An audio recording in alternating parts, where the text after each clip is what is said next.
Nu, dar viena šiukšlytė iš Amerikos. F30 330i Face'as. Biški paglostytas toksai. Čia kažkas atidarė. Duris labai stipriai. Daužtas į priekį. Komplektacija nėra pati geriausia, bet turim ampaką, turim ledinės lempas, nu čia ledai ir buvo originaliai. Nėra raktų. Biški palankstytos kaip ir kėbulo tos vietos geometrinės.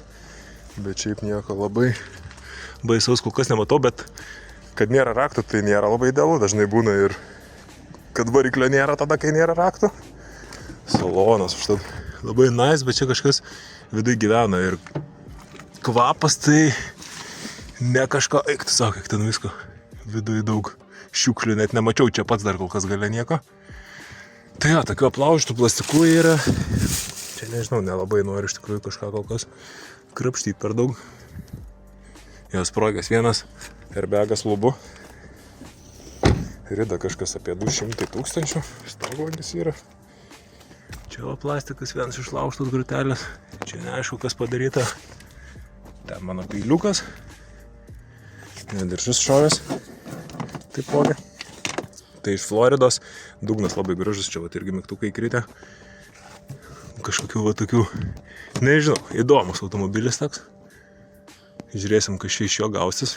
Šiaip aukcione buvo įjungtas degimas, tai yra tikimybė, kad raktai gal kažkur salone mėtos iš tikrųjų. Bet čia vėliau pažiūrėsim. Dabar tikslas yra įsivaryti garažą.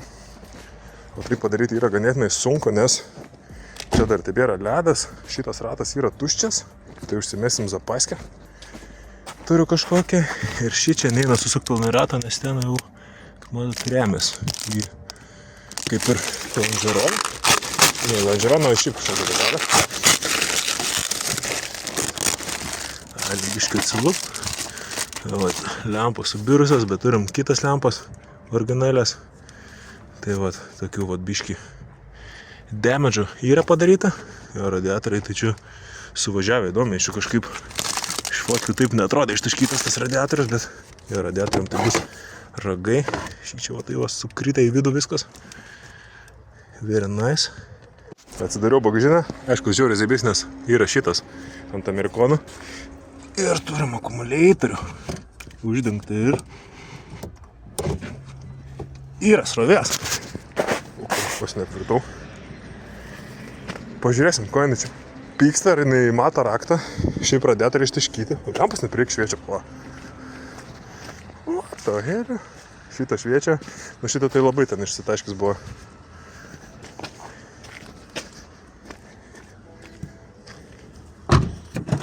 Jo, bet degimas jau kaip ir ignition switch tone, what the fuck? Čia aš labai netelpu, čia aš labai mažas važiavo su juo. Bet kodėl degimas įjungtas, tai labai įdomiai. Degimą išjungiau. Šiaip nenoriu kurt, bet... Ne, nėra rakto. Transmission not in park. Bet ir rakto rašė, kad nėra. Bet kodėl buvo degimas pradžiai jungtas, tai negaliu paaiškinti. Šiaip jau aš tai mažinu tokią. Aš jau man įsivaizduoju, kokios spalvos žmogus vairavo šitą mašiną kažkodėl. Na, o prieš pirkdami automobilį ne iš Amerikos, galit pasinaudoti Karlį ir pasidaryti diagnostiką. Tai kaip tik va, mano dyzeliui dega klaidos. Ir pirmiausia, galim nusiskaityti klaidas. Pradžiai prisijungiam prie automobilio. Na ir rado 18 klaidų. Tai iš esmės dauguma jų yra kaip ir nesvarbios, nes čia automobilis priburtas pridaryti. Pagrindinės klaidos mane domina štai šitas ABS-o. Tai turim kažkokią internal klaidą ir turim taip pat su rato daviklio greičiu. Tai manau, kad čia pas mane problema yra iš viso su ABS bloku pačiu, nes čia jau ne pirmą kartą šitos klaidos. Ką mums parodė Smart Mechanic, galimai klaida yra laiduose arba pačiame bloke. Tai pirmiausia reikėtų aišku pasitikrinti fiškę, laidus, saugiklius, ar viskas yra tvarkoje. Na ir klaidas galima taip pat ištrinti ir tada prasivažiavus pasižiūrėti iš naujo, kurios yra aktyvios klaidos. Taip pat galima su šito appsu koduoti įvairius blokus. Na ir tarkim, pažiūrėkime komforto bloko funkcijas. Aišku, naujesniam automobiliui, prabangesniam automobiliui bus daugiau blokų, kurios bus galima koduoti. Na ir tarkim, tokios kaip ir ganėtinai naudingos funkcijos, kurios aš esu įsijungęs jau seniai, tai sulėtint valytuvų valymą, kai sustoja prie šviesoforą, tarkim, arba jeigu pas jūs nėra signalizacijos, tai galima aktyvuoti tam tikras funkcijas, kad mirksėtų šviesos atrakinant, užrakinant automobilį, nes jeigu gamykliškai nebuvo signalizacijos, tai dažniausiai nemirksi šviesos, bent jau ant M6. Na ir taip pat galima stebėti gyvus variklio parametrus. Ne visi veikia ant visų modelių, bet pasirinkau, pavyzdžiui, keletą. Ir galiu matyti, kiek rauna akumuliatorių, kokia variklės temperatūra ir kokia degalų temperatūra. Na ir, aišku, galima pasirinkti daugiau šitų rodmenų. Aišku, seniau biškai gal ir geriau būdavo, nes nereikėdavo mokėti subskripcijos metinės. Seniau tiesiog nusipirkdavai kažkokį tai modelį ir visą laiką turėdavai jį. Bet šiais laikais viskas keičias, tai jeigu kažką domina, prasičekinkit ir pasibandysit patys. Šiaip tikrai neblogas dalykas. Tai išsisakau alyvos filtrą, nes išsiaiškinau, kad čia važinėja moteris ir dar juoda, tai jaučiu čia blogiausias kombo, koks tai gali būti. Tai filtrai, jokių drožlių nieko neradau. Tai nežinau, tikiuosi nebus čia su varikliu kažkokių didelių problemų, nes labai nenusteigęs aš jo čia keisti, kas kainuotų visai nemažai.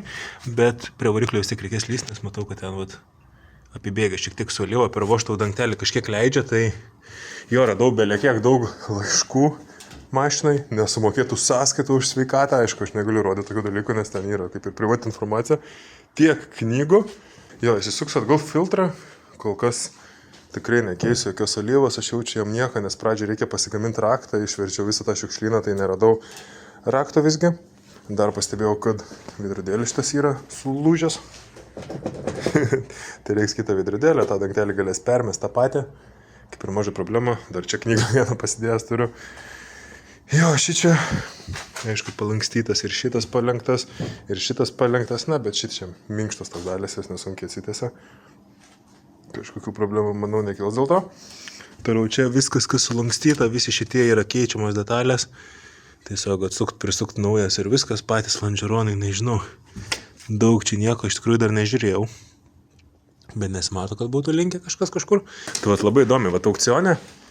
Čia plastikas toksai buvo uždėtas ir net nesimatė, kad tai radiatoriai taip nunešta. O čia tai pažiūrėjus iš priekio. Nieko baisus ir neatrodo, bet čia kažkur įvažiavo ir viskas sulindo į vidų, ta prasme, tos radiatorius nustumė, tai radiatoriai biškai pakainuos. Dangtelis, jeigu kažkam reikia, rašykit paprastą buferį. Radiatoriai pakainuos, nes tie patys eina ant BPM8 motoro, kiek žiūrėjau. Na, bet ką padarysi, paimsim tos radiatorius, kai užkursim motorą pradžiai ir jo. Kas dar gerai pažiūrėjau, tai filtras oro labai švarus atrodo. Tai, gal darė aptarnavimą šiaip pagal Carfaxą. Prieš pirkdamas buvau pasižiūrėjęs, tai aptarnavimai buvo reguliariai daryti, viskas tam su jį tvarkoj. Bet čia tokia, kaip moteris važinėjo ir iš tų visų laiškų, tai ten daug neapmokėtų sąskaitų, tai tikėkimės nebus ragai varikliui. Tai kadangi automobilis iš Floridos, ką tik pastebėjau, kad čia gal ir neįlenkta, čia originaliai gal toksai vamzdis. Kadangi automobilis iš Floridos, elektrinė sklendė, kaip ant kupo, tai visas dugnas labai gražus, visi varžtai kaip nauja, bet minusas, kad salonas toksai pamatęs to karščio biškį. Tai čia plasmasės biškį palaužytas tokias, bet nieko baisaus, čia tiesiog, nežinau, išsikabinus lauk. Na, ten labai ką daugiau ir parodysi, nes čia kokios tos lentos uždėtos. Ir jo, dugno apsaugą nusimiau, ten tą neutralią pavarą įmušti taip įdomiai yra, turi ten tokią svirtį atitraukti ir užfiksuoti. Na, tai ganėtinai, čia viskas nesunkiai ardas, šį priekį niekad nebuvo ardas F30. Tai, jo, čia belia kiek šiukšlių, nusimetėm nuo viršaus tą plasmasę, čia kelis tokius kaip tvirtinimus nusipjojom, balkį aliuminį nusimetėm ir kaip ir radiatorius jau atsitraukiam atgal, aišku, čia sulinkę yra. Tai ten kaip ir nieko daug nematau, kad būtų kažkas pažeista. Variklį prasisukau už pagrindinio škyvo už tų varžtų, tai irgi sukasi. Čia aišku viskas pavažiavę, kaip ir paspausta biškė. Bet ir čia kažkoks siurblys greičiausiai interkulerio, tai aušinimo skysčio tai irgi atrodo nepažeistas. Čia vat plastikai oro paėmimo nieks atrodo nepažįsta. Church pipes irgi savo vietoj. Taip ganėtinai viskas gerai čia pavažiavo, dar sakyčiau. Čia vat matau kažkokią žarną nulūžus, bet čia panašu nuo pačio radiatoriaus gal nulūžė. Tai kaip ir ne problema, nes visas sumuštinis vis tiek keisis. Turiu visą M paketą nupirkęs, tai ten aišku visi ortakiai ir panašiai jau yra kartu ten. Tai vat šito dalyko rūpintis nebereikės. Na tai kol laukiam, kol pagamins raktą, išsėmė vakumą. Ir pasikeisim šovinį. Tai šitą detalę šiaip turėtų būti šį čia tai va prijungta. Bet nėra, čia jau atsijungiau fiškutės dvi. Vieną iš čia, kitą iš čia. Tai čia yra akumuliatoriaus šovinys, jo paskirtis yra atjungti elektrą įvykus avarijai ar kažkokiam gedimui. Tai jo čia kaip ir suprantat, viduje yra šovinys ir vat čia kaip airbago tokia fiškutė, užtrumpina čia tą kontaktą, jisai šauna ir tas atsijungia ir dingsta elektra.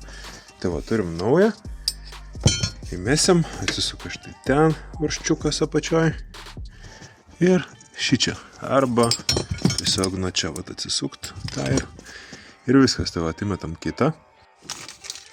Tai va, turim naują raktą, bet vis tiek nesikuria, tai metė antenos klaidą, išsitraukiau čia pilnai tą vairą, nusikėliau tą plastiką, čia tiesiog ant klipsų laikos ir čia turėtų būti antena, kuri buvo nepajungta. Įdomiai, kodėl neatjungta buvo. Čia kuo toliau, to labiau nepasitikėjimo kelia šitas automobilis. Tai tuoj pabandysiu pajungti, pažiūrėsim.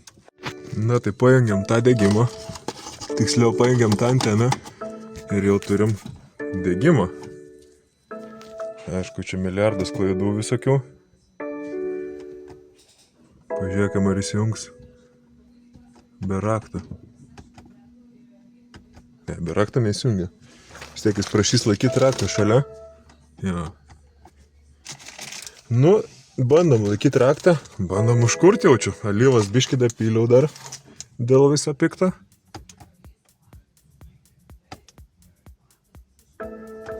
Gerai, nemato.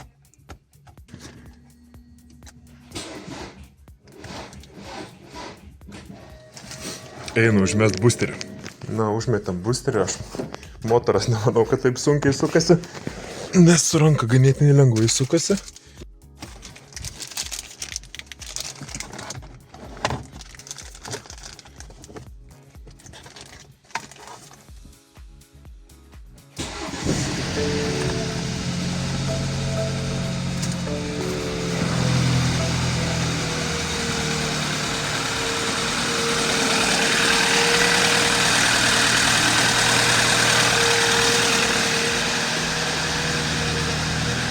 Nudumelis, toksai sakyčiau, melsvas biški,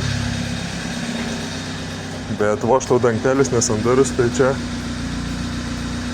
nelabai suprantu, ar čia garai, ar čia melsvi dūmai.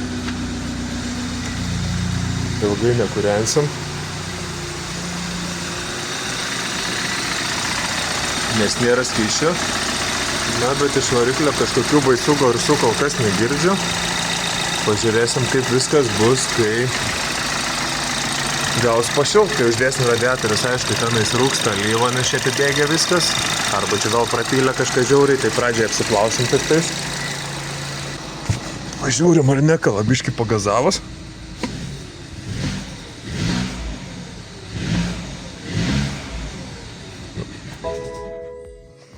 Be to šitas siurblys irgi išsitaškė, čia vat nuo siurblio galo nulūžęs kaip ir gabalas, bet čia yra interkulerio siurblys, tai irgi žiūrėjau naujas 100 eurų kainuoja, tai bet kokiu atveju ne problema. Ir jo, čia vat, kas įdomu, nėra interkulerio to tradicinio oras, bet yra interkulerio radiatorius ir pats kuleris yra integruotas į siurbimo koliką ir jis yra užšinamas ne oru, o vandeniu.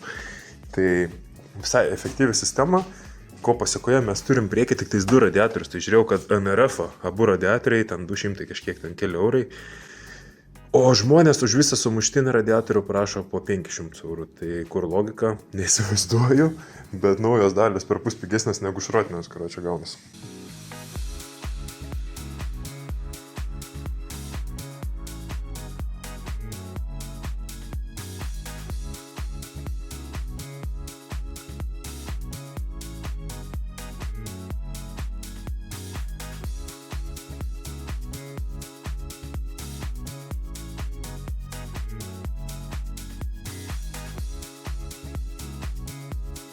sumetėm naujus radiatorius, naują originalų siurblį. Ir dabar jau kaip ir supyliau vandenį, kol kas paprastą distiliuotą vandenį, jau pasimokiau su prieitų kabrioletu, kad į tokį neaišku automobilį geriau nepilti antifrizo, nes 2 kartus aną kartą reikėjo išleisti laukį, tai dabar supilsim vandenį ir jeigu viskas gerai išleisim vandenį ir supilsim dar koncentratą viršus. Tai vat, dabar jis čia kaip ir orinas, na ir bandysim užkurt po to ir pažiūrėti, kaip reaguos, kaip pilnai pasieks darbinę temperatūrą, ar viskas ok. Na ir atsirado kažkoks tikšėjimo garsas ir jisai gazuojant dingsta, atleidus apsukas, ant laisvų apsukų būna, kartais dingsta, čia toks pradėjau klausytis, čiupinėt ir jaučiu, kad šitą dalę, kaip įduoja kažkoks vožtuvas, tai jį atjungus, dingsta garsas. Aišku, čia kažkokį vakumą jisai ir kontroliuoja.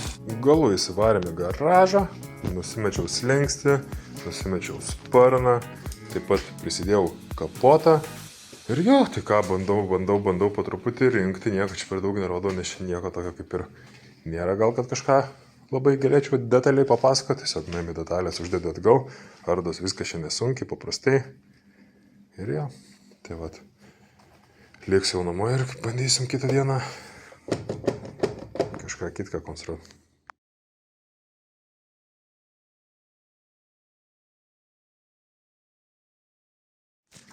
Na, tai manau parodysiu lifehacką, kaip ištraukti šitos purkštukus tvarkingai, be specialaus įrankio. Tai jo, jie čia ganėtinai būna tvirtai įkepę ir jūsų pirštais tiesiog neištrauksi, su atbaliniu kažkokiu plaktuku jų kalt kaip ir negalima. Tai ką aš padariau, tai va čia va padėjau po, tiesiog veržlės realiai didesnės, kur prisisuka reilas. Ir tada, kai prisisuku reilą, gaunas, kad šiaip purkštukai sandarinas tiesiog va tokiu konusu, jos prispaudžia reilas ir viskas, toks ir sandarinimas. Tai gaunas, kad reilas lieka aukščiau ir tada tuos varžtus, kuriuos laiko purkštukai, tiesiog nusipirkau ilgesnius. Tai va čia yra standartiniai varžtai, tiesiog iš depo pasėmiau ilgesnį varžtą tokiu pats riegiu ir tiesiog su kitą varžtą ir tą purkštuką ištraukia lauk. Na va, nulupam dangtelę, šiaip nėra visiškai akmeninis, bet varikliuko vidus tai labai gražus, švarus.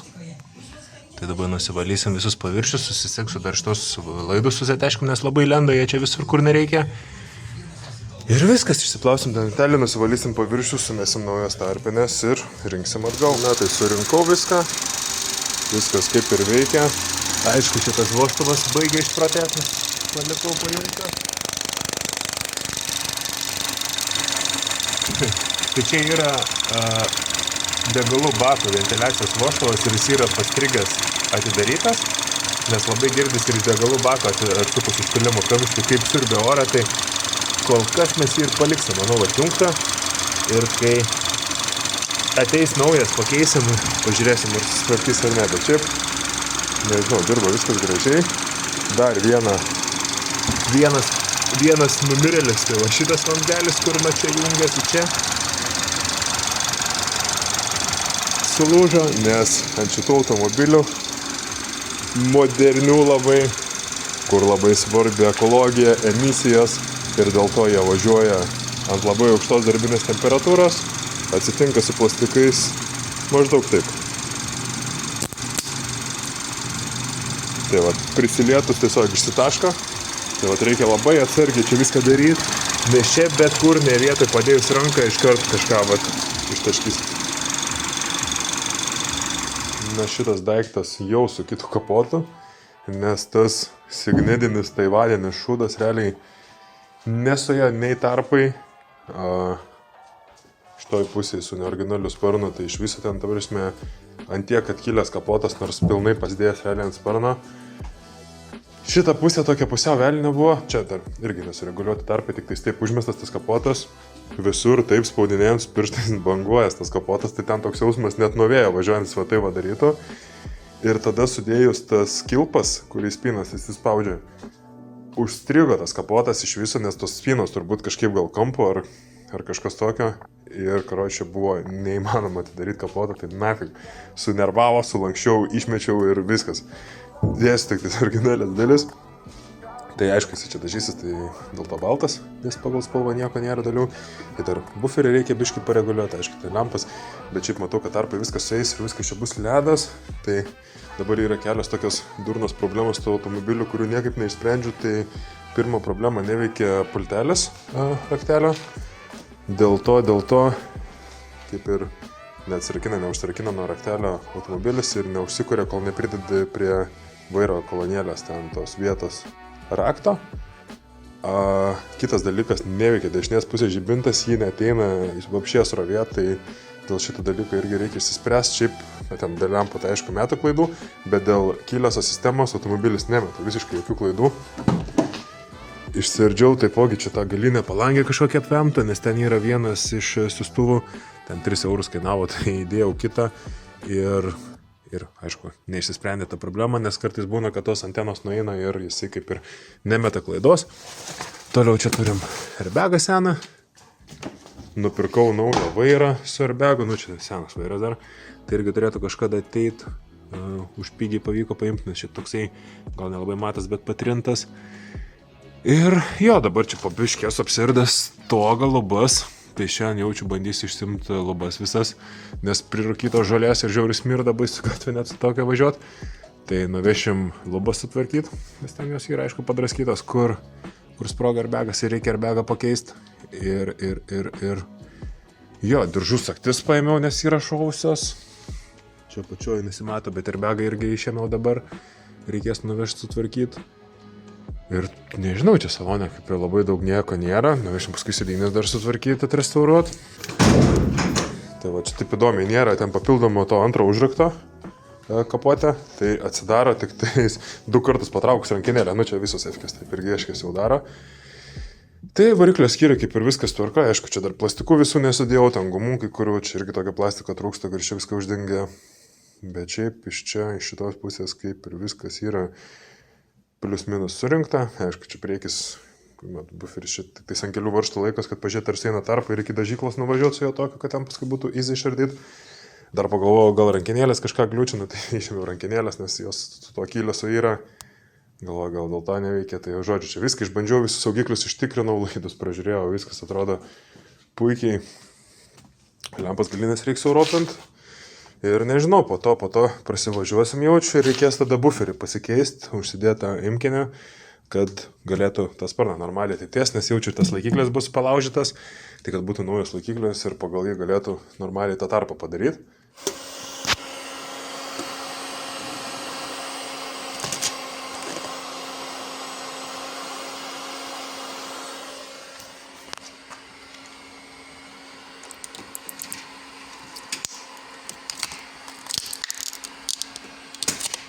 Uždėjom kitą normalų originalų sparną, tai tarpai dar biškį nesueina, nes reikia kapotą sureguliuoti. Nuėmėm galinį buferį, nes vešim vėl pas kibulistą, kad ištemptų šitą sparną, ištiesintų. Tai nulupam galinį buferį ir taip pat sutvarkę raktą. Tai dabar automobilis rakinasi ir kuriasi nuo rakto. Ir giškinį raktą padarė, tai žymiai malonesnis, sunkesnis negu šitas F30.